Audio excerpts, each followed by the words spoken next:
Hola, voy a hacer una introducción a la microeconomía neoclásica em, que se compone de la teoría del consumo y de la teoría de la producción.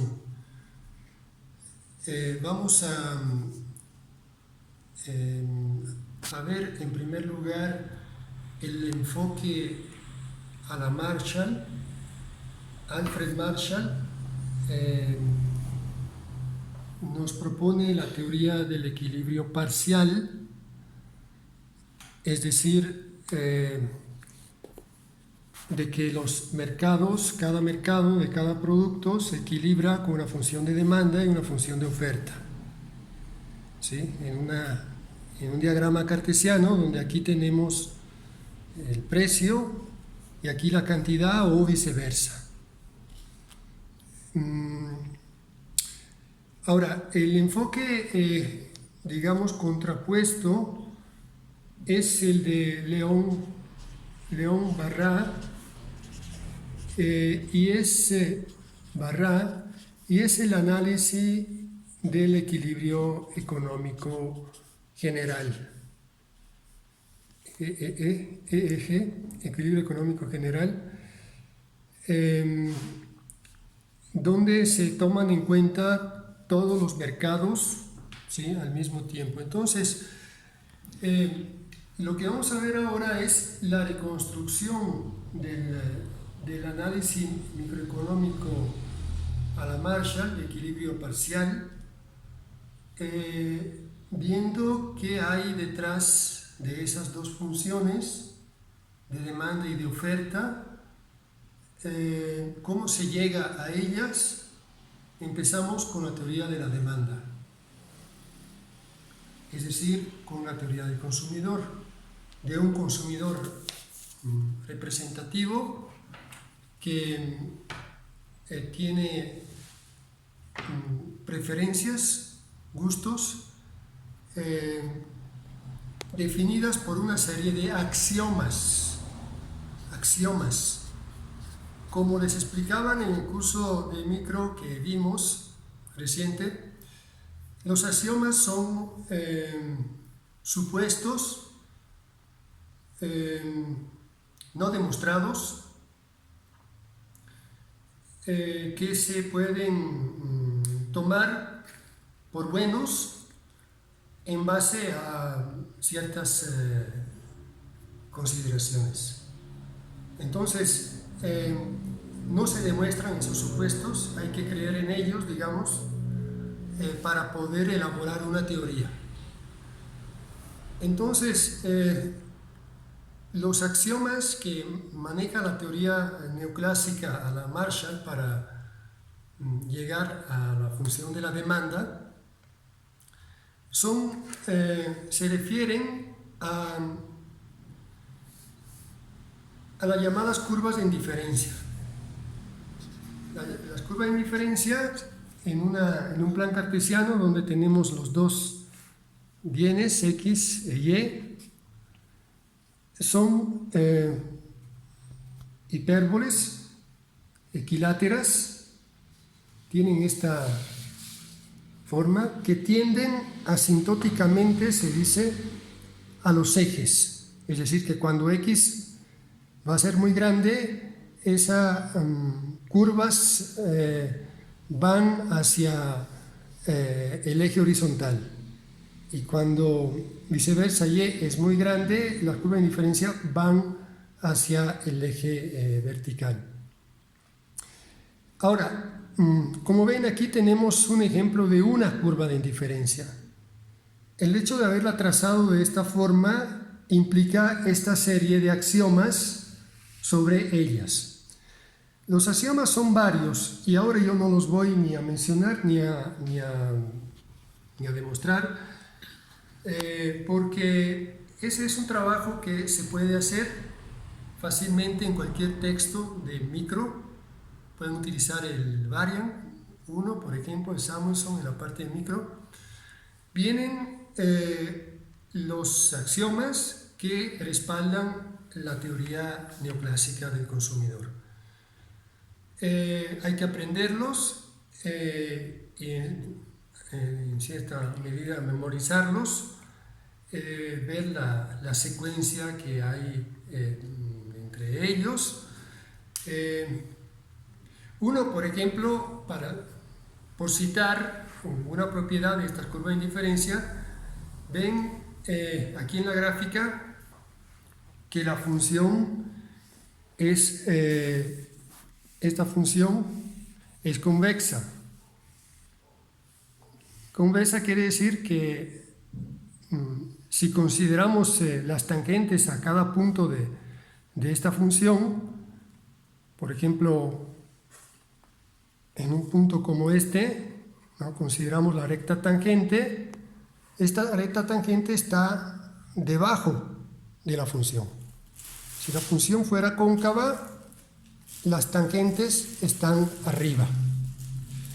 Entonces, como ven aquí, en todos lados, las tangentes están abajo y eso indica la convexidad.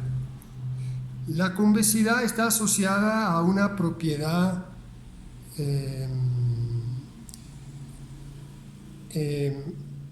económica que se refiere a estas curvas de utilidad, y más precisamente a la utilidad marginal, que, como deberían de saber, es el incremento de utilidad, el delta U, que cada incremento de consumo de un producto permite.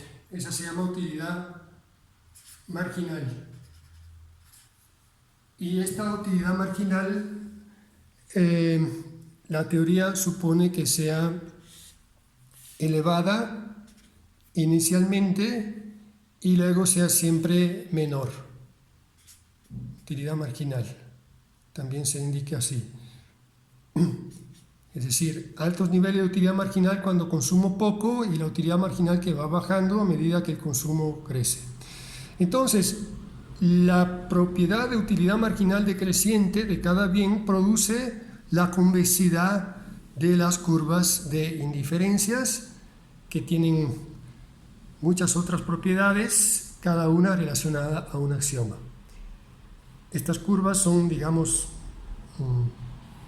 más o menos paralelas entre ellas. Es difícil hablar de paralelismo entre curvas, pero bueno, no hay cruce, digamos, no se pueden cruzar precisamente por un axioma que pueden ver en la bibliografía que he mencionado. Entonces, yendo hacia afuera, vamos hacia niveles de utilidad mayores, yendo hacia adentro, hacia niveles de utilidad menores para este consumidor, que es un consumidor representativo. La teoría neoclásica asume que lo que decimos para el consumidor A, luego lo vamos extendiendo a todos los consumidores, porque todos los consumidores tienen esa serie de axiomas que les permiten tomar decisiones, digamos, similares, aunque no iguales, porque, como vamos a ver ahora, las decisiones de consumidor están determinadas por sus gustos y sus preferencias, es decir, por esta curva de indiferencia, pero también por su disponibilidad económica. Y la disponibilidad económica de cada consumidor es dada por la recta presupuestaria. La recta presupuestaria indica que un ingreso se gasta. Se gasta en X, en el producto X y en el producto Y. La suma del gasto en X y en Y da todo el ingreso. No hay ahorro y no hay posibilidad de endeudarse. Se gasta todo lo que se ingresa. Entonces, bueno, eso genera en el plan cartesiano X, Y, donde nos colocamos la recta presupuestaria que se determina de la ecuación de la definición, digamos de arriba, se determina despejando Y. Despejando Y obtenemos que Y va a ser igual al ingreso sobre el precio menos la relación entre los dos precios X. Esta es la ecuación de la recta presupuestaria, cuya representación en la gráfica va a ser la de una recta con pendiente negativa. Entonces, bueno, cada consumidor tiene su recta presupuestaria que depende de su situación económica, del trabajo que realiza, de su situación familiar, de posibles, digamos, ingresos relacionados con propiedades, con cuentas bancarias que haya podido alcanzar con su trabajo o heredar, o que le hayan sido donadas. No importa, ¿no?, de dónde derive ese ingreso. Entonces, obviamente, hay ingresos altos y bajos, hay ingresos mayores y menores, y los movimientos de estos ingresos se muestran con desplazamientos.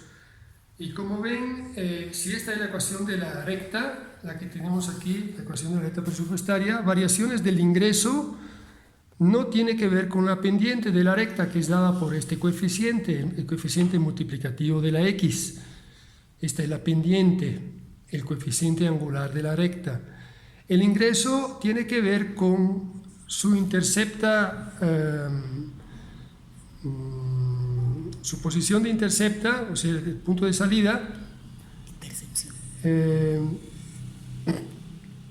que puede crecer o disminuir según que este ingreso aumente o disminuya. Entonces, con ingresos que crecen, el punto de intercepta crece y la recta se mueve hacia afuera. Y cuando el ingreso disminuye, la recta se mueve hacia adentro, con pendientes que se mantienen, o sea, con este ángulo que la recta hace con la recta horizontal, que se mantiene, porque eso depende de los precios. Entonces, así como movimientos en el ingreso mueven, desplazan la recta de manera paralela, variaciones de precios